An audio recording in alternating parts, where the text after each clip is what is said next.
Il ne découvrira jamais la vérité. J'ai entendu chaque syllabe. Félicitations. Vous êtes tous les deux destinés à l'incarcération. Les mains de Léon tremblaient tandis qu'il positionnait méticuleusement la minuscule caméra GoPro dans les limites de l'espace confiné, niché sous le plancher de son salon. L'horloge numérique fixée à l'appareil affichait 4h17 du matin, au-dessus, les planches du plancher gémissaient sous le poids du sommeil agité d'Aubrey. Il était resté allongé et alerte pendant 3 heures, anticipant ce moment précis. L'objectif de la caméra réalisait une mise au point parfaite sur le canapé, un réceptacle d'innombrables soirées passées en compagnie de sa femme depuis 8 ans. C'est là qu'ils avaient méticuleusement planifié leur avenir, laquelle lui avait professé son amour mardi dernier, et là où, hier, à travers la vitre de la fenêtre, il l'avait vu embrasser passionnément son meilleur ami. Léon referma méticuleusement le panneau d'accès à l'espace confiné et monta prudemment les escaliers. Aubrey remua légèrement lorsqu'il se glissa dans le lit, ses cheveux auburn scintillant dans le faible clair de lune. « Où étais-tu » marmonna-t-elle, la voix empreinte de somnolence. « Aux toilettes » murmura-t-il doucement. Elle se tourna et, en quelques minutes, sa respiration reprit son rythme familier. Léon fixa le plafond, son esprit un tourbillon de calculs, de débit, de différentiel de pression et de la fragile intégrité structurelle de mensonges fabriqués. Il était employé comme technicien des systèmes d'eau pour la municipalité de Millbrook, une profession communément perçue comme banale. Ils ignoraient que Léon possédait une connaissance approfondie de chaque tuyau, de chaque valve et de chaque passage dissimulé qui se cachait sous leurs pieds. Le royaume souterrain était son domaine, et maintenant, il allait être transformé en son instrument. Environ 3 semaines auparavant, Léon était occupé au débogage d'un système de surveillance de la pression lorsque Grady Sullivan entra nonchalamment dans la salle de contrôle. Grady occupait un poste à la planification municipale, coordonnant ostensiblement divers projets d'infrastructure. Cependant, en réalité, il consacrait la majorité de ses journées à jouer au solitaire et à utiliser son charme pour échapper au véritable travail. « Léo, mon pote » la voix de Grady résonna, faisant écho sur les murs de béton. « Toujours en train de jouer avec tes jouets ici en bas. » Léon resta fermement concentré sur son écran d'ordinateur, sans prendre la peine de lever les yeux. Empêcher la contamination de l'eau pour 60 000 habitants, mais bien sûr, appelle ça jouer. « Allez, ne sois pas si sérieux, rétorqua Grady. Aubrey dit que tu as travaillé excessivement ces derniers temps. Elle s'inquiète pour toi. Quelque chose dans le ton de Grady fit hésiter Léon, c'était excessivement familier, excessivement concerné par le bien-être de sa femme. Quand as-tu parlé à Aubrey ? Demanda Léon. Oh, tu sais, je passe de temps en temps quand tu fais ces quarts de nuit. Juste pour être un bon ami. Les doigts de Léon se figèrent au-dessus du clavier. Tu passes chez moi. Détends-toi, mec. Elle se sent seule, je lui tiens compagnie. Peut-être que j'apporte des plats à emporter. Il n'y a rien de bizarre à ça. Tout cela semblait profondément troublant. Léon et Grady étaient amis depuis leurs années d'université, mais Grady n'avait jamais été enclin à faire des visites sociales inopinées. Surtout pas à des amis mariés. Des épouses. Pas vrai, répondit Léon lentement. Merci de lui tenir compagnie. Pas de problème. C'est à ça que servent les amis. Après le départ de Grady, Léon resta assis dans le silence bourdonnant de la salle de contrôle. Les pompes colossales effectuaient implacablement leur routine établie, canalisant des millions de gallons à travers le réseau complexe d'artères de la ville. Il accéda aux journaux de sécurité couvrant le mois écoulé, les recoupant méticuleusement avec son horaire de travail. La carte d'accès de Grady avait été utilisée pour accéder au bâtiment à cette reprise au cours des 3 semaines précédentes. Ces occurrences se produisaient invariablement les soirs où Léon était obligé de travailler tard. Chaque visite durait moins d'1 heure. Les heures de sortie enregistrées s'écartaient invariablement de toute activité professionnelle autorisée. Léon initia une nouvelle feuille de calcul et commença la documentation méticuleuse de chaque détail. Le lendemain matin, Léon rentra chez lui en voiture à travers les rues de banlieue de Millbrook, qui se détérioraient progressivement. Son quartier avait autrefois été aisé, remontant à l'époque où l'usine de meubles était encore en activité. Il s'était depuis transformé en une collection de maisons excessivement grandes que les habitants pouvaient à peine se permettre d'entretenir. Il se dirigea vers son allée et s'arrêta un instant, observant attentivement sa maison. La peinture montrait des signes d'écaillage autour des cadres de fenêtres. La pelouse nécessitait une tonte immédiate. Les gouttières s'affaissaient dangereusement sous le poids accumulé des feuilles d'automne tombées. Le véhicule d'Aubrey était absent du garage. Léon entra par la porte d'entrée et remarqua immédiatement la présence de tasses à café sur le comptoir de la cuisine. 2 tasses, conservant toutes deux une chaleur résiduelle. Il vérifia l'heure, 9h23. Aubrey s'abstenait de consommer du café après 8 heures, car cela lui provoquait un état d'agitation. Elle lui avait transmis cette information d'innombrables fois. Léon ouvrit le lave-vaisselle. Il était rempli de vaisselle propre, mais les tasses à café étaient ostensiblement absentes. Quelqu'un les avait méticuleusement lavées à la main et laissées sécher à l'air libre. Il se dirigea vers le salon et s'agenouilla près du canapé. Les coussins présentaient un léger déplacement, suggérant une occupation récente. Il pressa son visage contre le tissu et inhala le parfum caractéristique de l'eau de Cologne de Grady. Léon se releva et se rendit dans son bureau. Son ordinateur restait protégé par un mot de passe, mais la chaise avait été repositionnée. Le classeur était bien fermé, mais la serrure était mal alignée. Quelqu'un avait manifestement fouillé dans ses effets personnels. Léon s'assit à son bureau et alluma son ordinateur portable. Il accéda à sa messagerie personnelle et commença à rédiger un message. Consultation sécurité domicile. Je souhaite discuter des options pour un équipement de surveillance résidentielle. Installation discrète préférée. Disponible pour une consultation immédiate. Cordialement, L. Rice. Il appuya sur envoyer et se renversa sur sa chaise. L'atmosphère de la maison avait subi une transformation. Contaminée. Son téléphone vibra, signalant l'arrivée d'un SMS d'Aubrey. Travaille tard aujourd'hui. Ne m'attends pas. Je t'aime. Léon fixa intensément le message. Elle était censée être au salon de coiffure. Son salon fermait invariablement à 6 heures du soir le mardi. Il ouvrit son ordinateur portable et commença à rechercher des avocats spécialisés dans le divorce. Léon consacra la semaine suivante à une observation méticuleuse. Il installa personnellement le système de sécurité, dissimulant des caméras dans 3 endroits stratégiques, le salon, la cuisine et la chambre. Il déploya également des enregistreurs audio dans le sous-sol et le garage. Il modifia son emploi du temps, informant son supérieur qu'il était obligé d'effectuer une maintenance nocturne sur les systèmes de filtration. Cela lui fournissait des motifs légitimes pour être absent de son domicile à des heures irrégulières. Le jeudi soir, Léon gara son camion à la station d'épuration et entreprit une randonnée d'un demi-mile à travers les anciens tunnels de drainage pluvial menant à son quartier.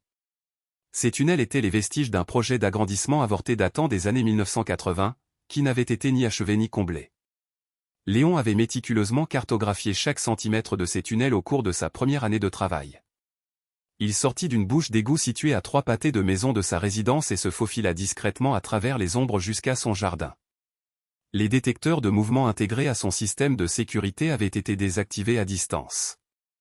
Il entra par la porte du sous-sol. La maison restait silencieuse. Léon monta prudemment les escaliers et vérifia que la chambre était inoccupée. Vide. Le véhicule d'Aubrey était introuvable. Il se rendit dans son bureau et activa son ordinateur portable. Le système de surveillance enregistrait activement depuis 6 heures. Léon accéléra la lecture des images. À 7h43, le véhicule d'Aubrey se gara dans l'allée. Elle n'était pas seule. Grady sortit du siège passager, riant d'une remarque qu'elle avait faite. Ils s'approchèrent ensemble de la porte d'entrée, la main d'Aubrey posée sur le bas de son dos. La mâchoire de Léon se contracta en les voyant entrer dans sa maison. Sur la caméra du salon, il observa Aubrey verser 2 verres de vin. Son vin. La bouteille qu'il avait méticuleusement gardée pour leur anniversaire. Ils s'installèrent sur le canapé, assis plus près que des amis platoniques ne devraient l'être. Aubrey replia ses jambes sous elle et s'appuya contre l'épaule de Grady. Léon est si distant ces derniers temps, confia-t-elle. Je ne pense pas qu'il me remarque même plus. Sa perte, répondit Grady en lui caressant doucement les cheveux. Tu mérites mieux qu'un simple garçon d'eau vivant au sous-sol. Il n'est pas si mauvais. Il est juste prévisible. Ennuyeux. À quand remonte la dernière fois qu'il m'a surpris avec quoi que ce soit? Eh bien, j'ai une surprise pour toi. Grady fouilla dans sa veste et en sortit une petite boîte en velours. Le sang de Léon se glaça. Grady, on ne peut pas juste la regarder. Tu n'as pas à décider quoi que ce soit ce soir. Aubrey ouvrit la boîte. À l'intérieur se trouvait une simple bague en or ornée d'un petit diamant. Pas extravagant, mais clairement intentionnel. C'est magnifique, murmura-t-elle doucement. Je sais que c'est compliqué, mais je t'aime, Aubrey. Je t'aime depuis l'université. Avant même que tu ne rencontres Léon. Elle l'embrassa avec une profondeur et une passion profonde, un niveau d'intensité que Léon ne lui avait pas vu depuis des années. Léon ferma l'ordinateur portable et resta assis, enveloppé dans l'obscurité de son bureau. La maison qui l'entourait ressemblait à une scène de crime. Chaque surface, chaque souvenir, désormais souillé par la trahison. Il déverrouilla son téléphone et fit défiler ses contacts jusqu'à trouver le numéro de Lola Brennan. Elle travaillait aux ressources humaines à la ville, une femme réservée, au regard perspicace, qui s'était toujours montrée aimable envers Léon. Plus important encore, elle avait accès aux dossiers du personnel et aux informations salariales. Lola, c'est Léon Rice. J'ai besoin de discuter de quelque chose avec vous. Pourriez-vous me rencontrer demain? Lola accepta de rencontrer Léon dans un café situé au centre-ville. Elle arriva en avance, commanda un café noir et s'assura un coin banquette qui leur offrait une certaine intimité. Léon se glissa sur le siège en face d'elle. Merci d'avoir accepté de me rencontrer. Je sais que c'est inhabituel. Vous aviez l'air bouleversé au téléphone. Que se passe-t-il? Léon sortit une chemise manille et la posa sur la table. J'ai besoin que vous examiniez quelque chose. Les relevés de temps de Grady Sullivan pour les 6 derniers mois. Lola fronça les sourcils. Léon, je ne peux pas faire ça. Juste, s'il vous plaît, regardez simplement. Elle ouvrit le dossier et scruta méticuleusement les documents que Léon avait compilés. Chaque enregistrement d'accès au bâtiment de Grady recoupé avec son emploi du temps officiel et les missions de projet. Ça ne correspond pas, déclara Lola lentement. Il a pointé des heures pour des projets qui n'existent pas. Et ses heures d'accès. Il était dans le bâtiment alors qu'il était censé être sur les chantiers. Continuez à lire. Lola feuilleta d'autres pages. Il a utilisé vos codes de sécurité pour accéder aux archives. Pourquoi aurait-il besoin des données historiques du système d'eau? Il n'en a pas besoin. Il a utilisé mon accès pour dissimuler ses activités illicites, créant l'illusion que j'avais autorisé ces heures supplémentaires. Léon, c'est de la fraude. Une fraude grave. Pourquoi me révélez-vous cela au lieu de déposer une plainte officielle? Léon croisa son regard. Parce que je dois déterminer l'étendue de cette conspiration avant d'entamer ma contre-attaque. Et parce que je soupçonne que vous pourriez avoir vos propres raisons impérieuses de vouloir voir Grady tenu responsable. L'expression de Lola s'assombrit visiblement. Que voulez-vous dire? Votre frère Danny. Le litige successoral concernant la maison de votre grand-mère. Grady avait une liaison avec votre belle-sœur quand tout cela s'est produit, n'est-ce pas? La mâchoire de Lola se crispa. Comment savez-vous ça? Je connais Grady. Je comprends son modus operandi. Il avait incité sa belle-sœur à contester le testament, n'est-ce pas? Il lui avait promis une part plus importante si elle défiait la famille devant les tribunaux. Elle a ensuite épuisé toute sa fortune en frais de justice. Grady s'est enfui dès que les fonds ont été épuisés. C'est son modus operandi. Il identifie les personnes qui lui font confiance. Ensuite, il exploite cette confiance pour s'emparer de ce qu'il désire. Lola referma le dossier. Que voulez-vous que je fasse? Demanda-t-elle. Je veux que vous m'aidiez à tout documenter méticuleusement. Construire un dossier irréfutable. Quand je serai prêt à agir, j'ai l'intention de l'enterrer si profondément qu'il ne reverra plus jamais la lumière du jour. Et qu'en est-il d'Aubrey? Le visage de Léon prit une expression glaciale. Elle a fait son choix.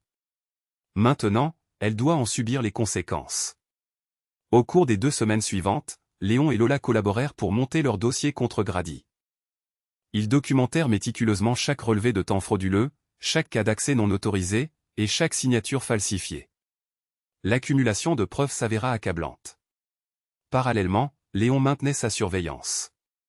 Il observait Aubrey et Grady se réunir dans des restaurants, séjourner dans des hôtels, et au sein de sa propre résidence. Il enregistrait leurs conversations, leurs manigances, et leurs propos désinvoltes concernant ses prétendues insuffisances en tant que mari. Un mardi soir, Léon détermina que le moment était venu d'entamer la phase suivante. Il rentra de son travail à son heure habituelle, mais au lieu d'entrer par l'entrée principale, il contourna le bâtiment jusqu'au sous-sol. Le système de surveillance montrait Aubrey et Grady dans le salon, partageant une bouteille de vin et délibérant de leur programme du week-end. Léon monta les escaliers en douce et se cacha dans le placard du couloir. Il pouvait entendre leur voix avec clarté. En parlant de la maison au bord du lac, articulait Grady, la résidence de mon cousin sera inoccupée ce week-end. On pourrait partir vendredi soir.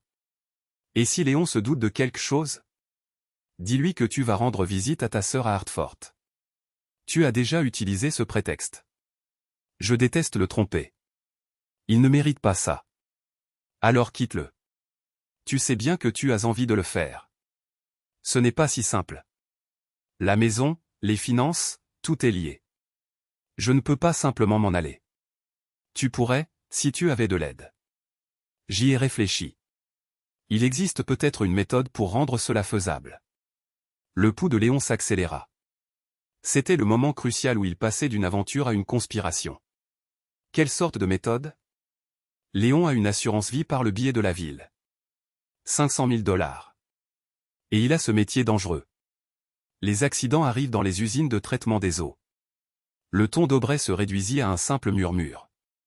Grady, tu ne peux pas être sérieux. Je dis simplement que si quelque chose lui arrivait, nous serions libres et financièrement en sécurité. C'est ignoble. Je ne peux pas comprendre que tu puisses même envisager ça.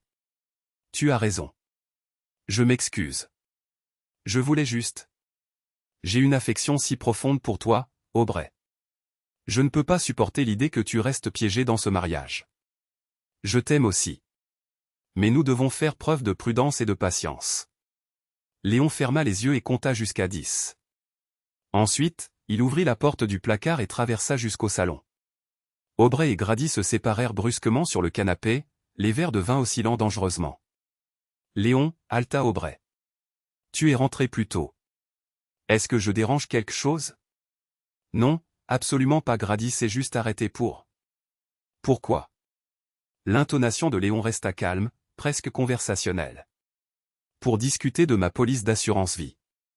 La couleur disparut du visage de Grady. Léon, mec, on était juste en train de... Juste en train de quoi? D'organiser mes funérailles? Vous ne comprenez pas. Je comprends parfaitement. Léon se dirigea vers le meuble TV et en sortit un petit appareil. Je comprends que tu as une liaison clandestine avec ma femme depuis plusieurs mois. Je comprends que tu voles la ville et que tu utilises mes codes d'accès pour le cacher. Et je comprends que tu viens de proposer de m'assassiner pour toucher l'assurance. Il leva l'appareil d'enregistrement. Je comprends aussi que tout ce que vous avez dit dans cette pièce au cours du dernier mois est recevable comme preuve devant un tribunal. Aubrey commença à pleurer. Léon, s'il te plaît. Épargne-moi ça. Léon empocha l'enregistreur. Je lance une procédure de divorce demain. Je dépose également une plainte pénale contre Grady pour fraude et complot. Vous avez tous les deux 24 heures pour trouver un autre logement. Tu ne peux pas faire ça. Grady grogna, se levant. C'est de l'incitation. De la surveillance illicite. Est-ce dans ma propre maison? Consultez la loi, Grady. L'Ohio est un État à consentement unilatéral.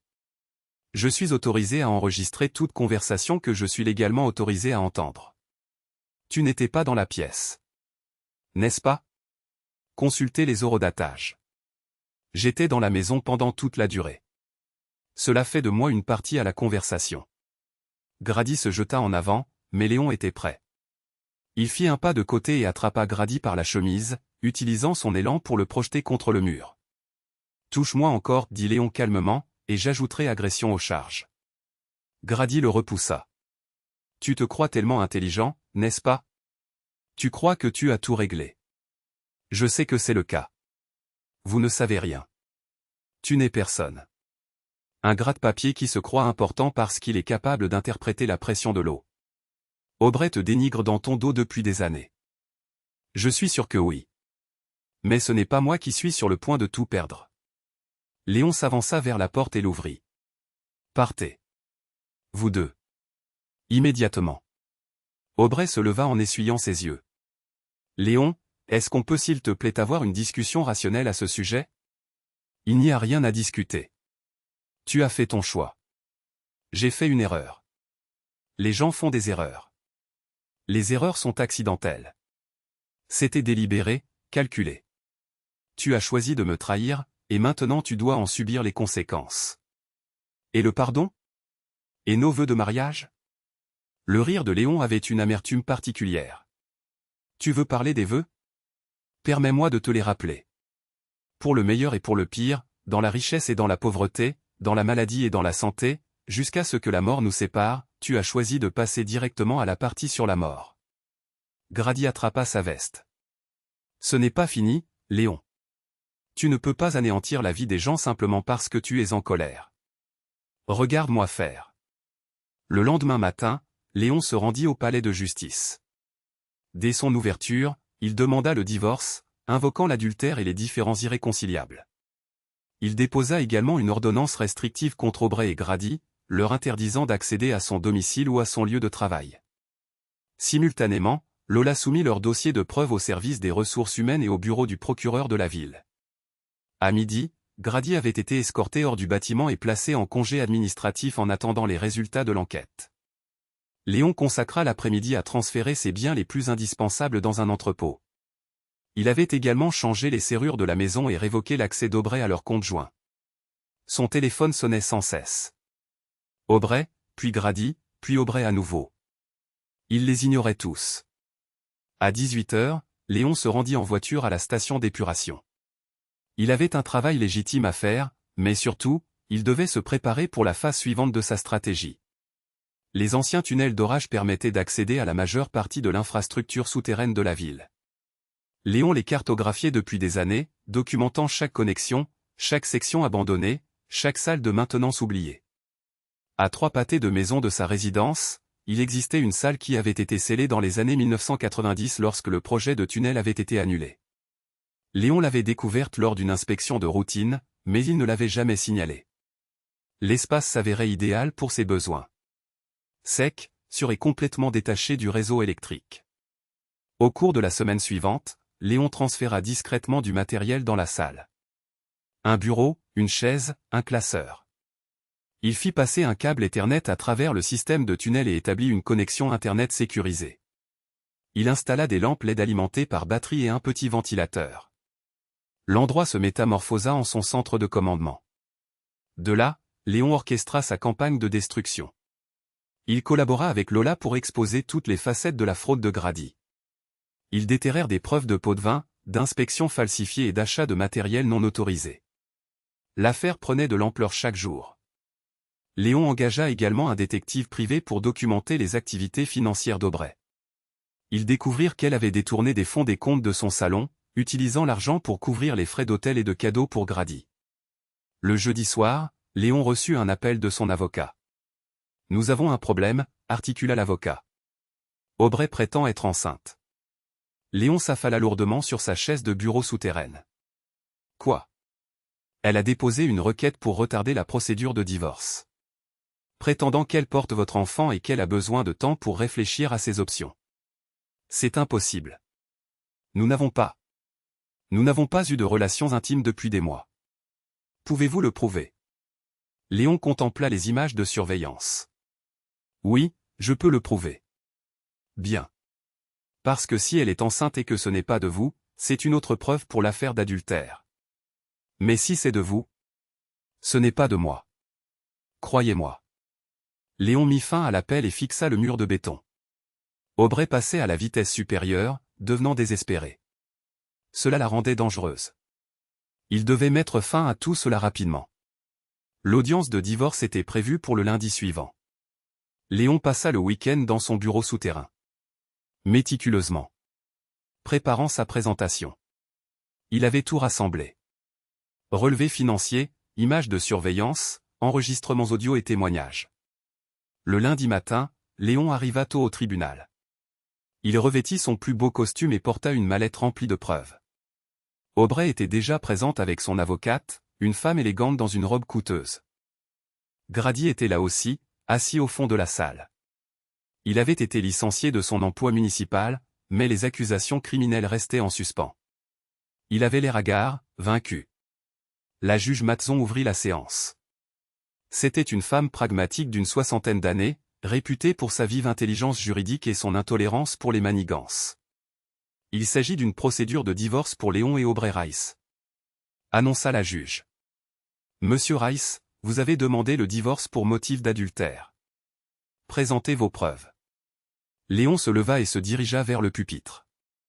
Votre honneur, je possède une documentation exhaustive de la liaison de ma femme avec M. Grady Sullivan, ainsi que des preuves de faute financière des deux parties. Il commença par les images de surveillance.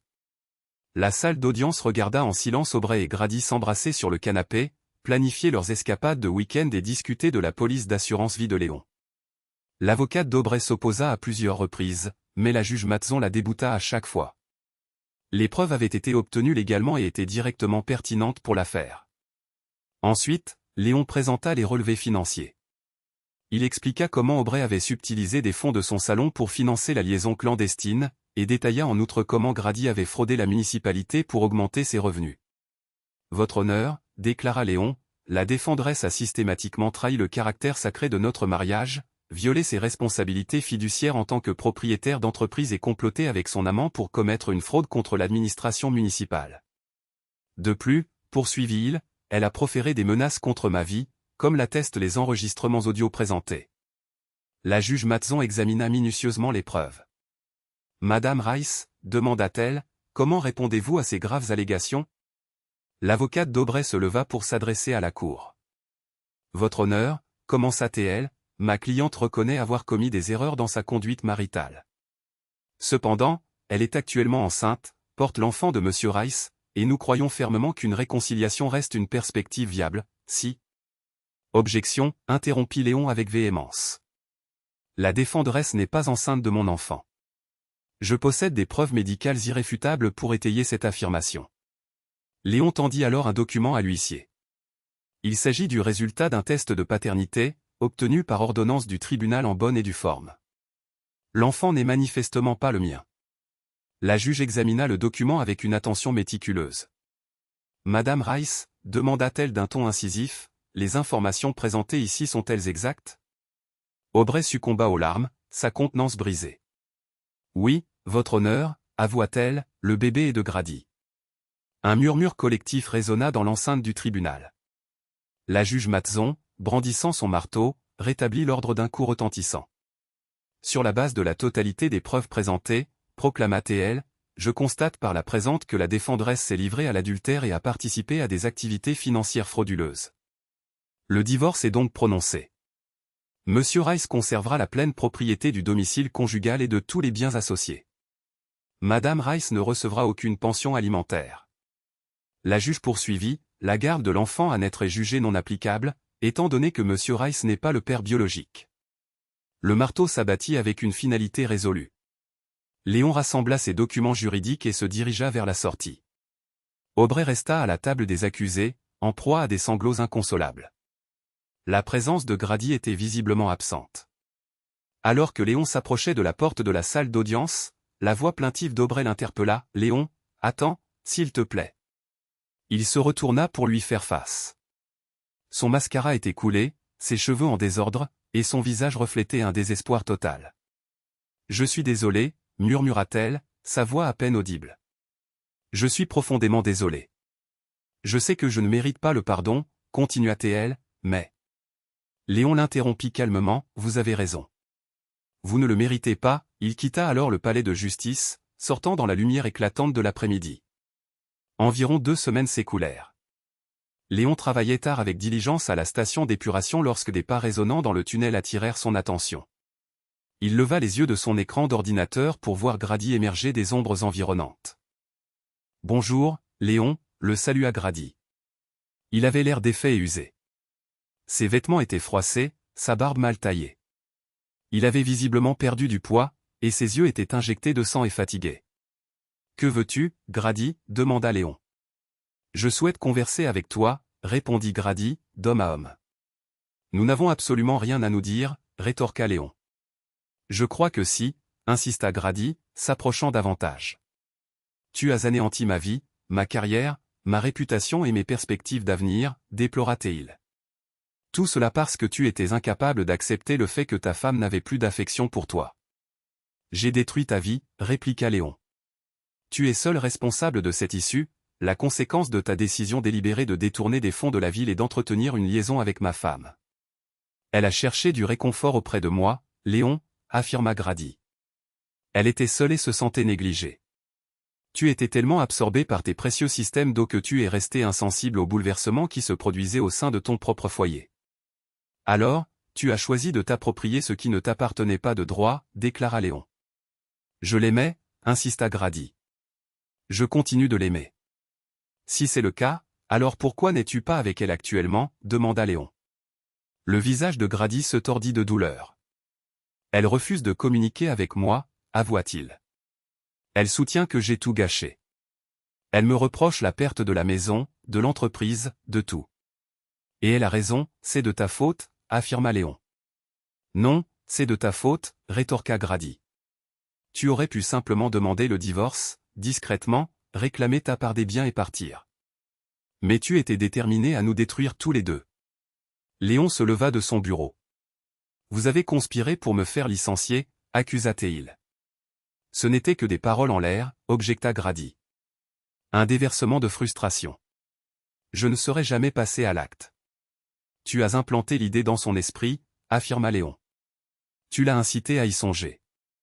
Tu as de la chance que je n'ai pas engagé de poursuite contre toi pour complot de meurtre. De la chance, railla Grady avec amertume. Tu considères cela comme de la chance? J'ai tout perdu. Mon emploi, ma réputation, mon avenir. Je suis désormais inemployable, même dans un fast-food. Tu aurais dû réfléchir aux conséquences avant de me trahir, réprimanda Léon. Je te considérais comme un ami. Les amis ne volent pas. Les amis ne trompent pas. Les amis n'ont pas de liaison avec ta femme et ne complotent pas ta mort. Le visage de Grady se tordit d'une rage débridée. Enfoiré de donneur de leçons, cracha-t-il. Tu te crois tellement parfait, n'est-ce pas? Tu te vois comme la victime dans cette histoire. Je suis la victime, affirma Léon. Tu es un automate froid, calculateur et dépourvu d'émotion. Il n'est pas étonnant qu'Aubrey ait trouvé le mariage avec toi insupportable. Peut-être, concéda Léon. Cependant, je suis aussi celui qui est sorti vainqueur. Grady se jeta en avant, visant un coup de poing puissant au visage de Léon. Léon esquiva habilement le coup et saisit le poignet de Grady, le tordant derrière son dos et le plaquant violemment contre le mur de béton. Lâche-moi, exigea Grady. Tu es en infraction sur une propriété de la ville, tu violates l'ordonnance restrictive, et tu viens de m'agresser, déclara Léon. Souhaites-tu aggraver davantage ta situation juridique? Léon relâcha Grady et recula. Grady se le poignait, respirant fortement. Ce n'est pas terminé, Grady, dit Léon. Si, c'est terminé, affirma Léon. Tu es fini, Grady. Mort et enterré. Il ne te reste plus rien ici. Je reconstruirai, déclara Grady. Je recommencerai à zéro, ailleurs. Avec quels moyens, demanda Léon. Tu n'as pas de fond, pas de référence, pas de perspective. Et où que tu ailles, cette histoire te suivra. Chaque demande d'emploi, chaque enquête de moralité, chaque relation. Tu n'échapperas jamais aux conséquences de tes actes. Toi non plus, rétorqua Grady. Tu ne feras plus jamais confiance à personne. Tu ne connaîtras plus jamais l'amour. Tu passeras le reste de ton existence seul dans cette chambre souterraine, entouré de tuyaux et de manomètres, à te demander perpétuellement si chaque personne que tu rencontres complote pour te trahir. Léon esquissa un sourire froid. Peut-être, concéda-t-il. Cependant, je serai au moins vivant pour y réfléchir. Grady le fixa intensément pendant un long moment, puis pivota et se retira dans l'obscurité enveloppante du tunnel. Léon observa son départ, puis reprit sa place à son bureau. Il avait des responsabilités à assumer. Le système d'eau de la ville nécessitait une surveillance constante et un entretien méticuleux. C'était une tâche importante, assurant le débit continu de l'eau.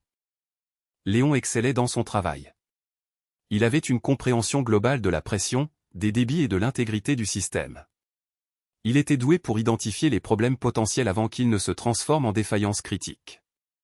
Il possédait l'expertise nécessaire pour rectifier tout dysfonctionnement. Et il savait précisément quand interrompre complètement le flux si un système était irrémédiablement compromis. Léon recentra son attention sur son ordinateur et commença à rédiger son rapport hebdomadaire. Au-dessus, Les habitants de la ville dormaient paisiblement, inconscients des systèmes complexes qui soutenaient leur mode de vie. Dans les tunnels souterrains, l'eau s'écoulait à travers des canaux méticuleusement entretenus, suivant le chemin de moindre résistance, progressant perpétuellement vers l'avant, ne s'attardant jamais sur le passé. Léon comprenait implicitement ce principe. Il finalisa son rapport et se prépara à rentrer chez lui, à son prêt immobilier, et à sa vie, reconstruite à partir des décombres de la trahison. En approchant de l'entrée du tunnel, il s'arrêta et jeta un dernier regard à son bureau souterrain. Le lendemain, il reprendrait son emploi du temps habituel, son existence normale. La pièce secrète servirait de rappel constant de ses capacités lorsqu'il était poussé à ses limites. Mais ce soir-là, il se reposerait dans son propre lit, dans sa propre maison, enveloppé par le silence de la victoire. Léon sortit du réseau de tunnels et traversa les rues désertes de Millbrook. Les maisons étaient plongées dans l'obscurité, leurs occupants plongés dans un sommeil paisible, faisant confiance aux systèmes qui soutenaient leur monde. Ils ignoraient la fragilité inhérente à ces systèmes, ou les répercussions potentielles de s'en prendre à l'individu qui les entretenait. Léon arriva à sa résidence et se tint sur le porche, levant les yeux vers les fenêtres. Aucun autre véhicule n'occupait l'allée, aucune autre voix ne résonnait à l'intérieur des pièces. Aucune autre vie pour compliquer la sienne. Il ouvrit la porte et entra. Le silence était absolu.